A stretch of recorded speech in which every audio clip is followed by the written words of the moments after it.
Existe a ideia de que a correção da orelha de abano é uma cirurgia muito simples. Isso eu ouvi desde a época que eu fazia residência médica e comecei meu treinamento. E essa ideia, ela continua. Muitos médicos pensam dessa forma e os pacientes também. Os pacientes acham que é só dar um pontinho. Eu sempre tive muito problema com a minha orelha, porque essa questão de ser orelhuda, as pessoas faziam um pouco de bullying, assim, mesmo que fosse brincadeira, machuca. Meus amigos faziam essa brincadeira comum, chamar de Dumbo, essas coisas não eram muito legais. E também eu era dançarina, eu fazia balé, jazz. E pra apresentação você tem que prender o cabelo, só que eu não podia prender baixo, então minha orelha ficava à mostra.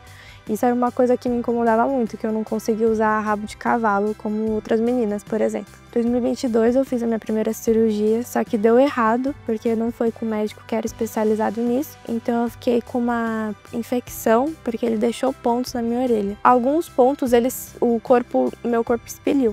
Só que tinha alguns que estavam internos. E aí minha mãe começou a fazer uma pesquisa para achar algum doutor, porque eu fui no outro médico e ele falou: isso a gente resolve na outra cirurgia. Só que isso é muito perigoso, porque como era podia causar uma infecção, eu podia pegar alguma coisa no meu sangue. Aí a gente achou o Dr. Mauro, na primeira vez que ele viu, ele conseguiu tirar alguns pontos que estavam faltando, e ele já falou: a gente vai ter que fazer uma cirurgia. O primeiro passo na decisão de se fazer um procedimento é fazer uma cirurgia com um médico especialista em correção de orelha de abano. A Beatriz foi operada por um médico muito conceituado, isso é importante, mas o médico não pode ser conceituado em cirurgias de mama, em cirurgias de rosto, em cirurgias de nariz, ele tem que ser especialista em orelha. Então, longe de ser simples, eu diria que a cirurgia de orelha de abano é, ao contrário, uma cirurgia complexa. Se o médico não for especializado, ele pode cometer alguns errinhos que vão fazer a diferença entre a orelha ficar boa e ficar ruim. Eu fiquei com medo da agulha no início, mas o Dr. Mauro ele colocou alguma coisa que fazia um tremor,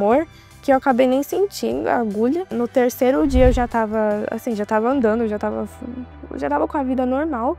E depois que eu tirei os pontos, assim, na primeira semana, é como se eu nunca tivesse feito a cirurgia, como se eu já estivesse vivendo a minha vida tranquilamente. Obviamente que eu tava com algumas restrições no primeiro mês, mas depois foi tudo bem. Eu fiz nas férias de verão, então eu não pude ir na piscina. Mas isso também foi uma opção minha. Acho que foi só isso mesmo, não foi nada demais. Agora eu consigo fazer, por exemplo, penteado, que eu não tenho que esconder minha orelha, então eu consigo fazer rabo de cavalo, por exemplo, a apresentação. Quando eu saía da piscina, até da praia, eu também ficava muito com essa coisa, porque o cabelo fica pra trás, e aí eu ficava muito com essa coisa, tipo, meu Deus, tá tudo me olhando pra minha orelha. E agora eu não tenho mais isso, então acho que elevou bastante minha autoestima, principalmente nessa questão. Eu sempre digo que ficar bom não é difícil. O que é difícil é a orelha permanecer naquela posição de forma indefinida e não ter complicações. Por isso, orelha de abano é uma cirurgia que precisa ser feita por um médico especializado nessa área.